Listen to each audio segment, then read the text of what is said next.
નમસ્તે મિત્રો, આપ સૌ સાહિત્ય પ્રેમી વાંચન પ્રેમી મિત્રોનું ઓડિયો ગુજબુક્સમાં સ્વાગત છે.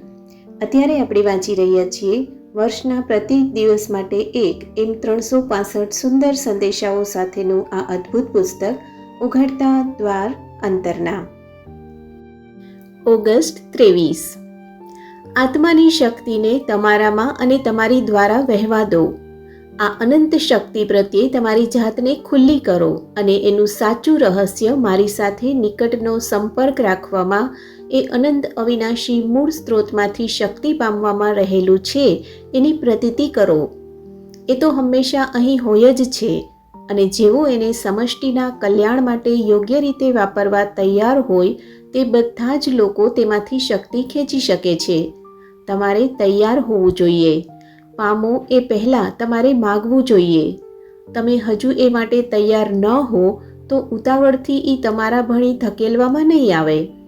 તમે માનો છો કે હું હોઉં ત્યાં બધી જ બાબતો શક્ય છે? તમે એને એક હકીકત તરીકે સ્વીકારો છો કે હજી તમે શંકા અને ભયથી તમારા જીવનની પૂર્ણતાને ખરડાવા દો છો? સમસ્ત જીવનમાં એક સંપૂર્ણ લય છે.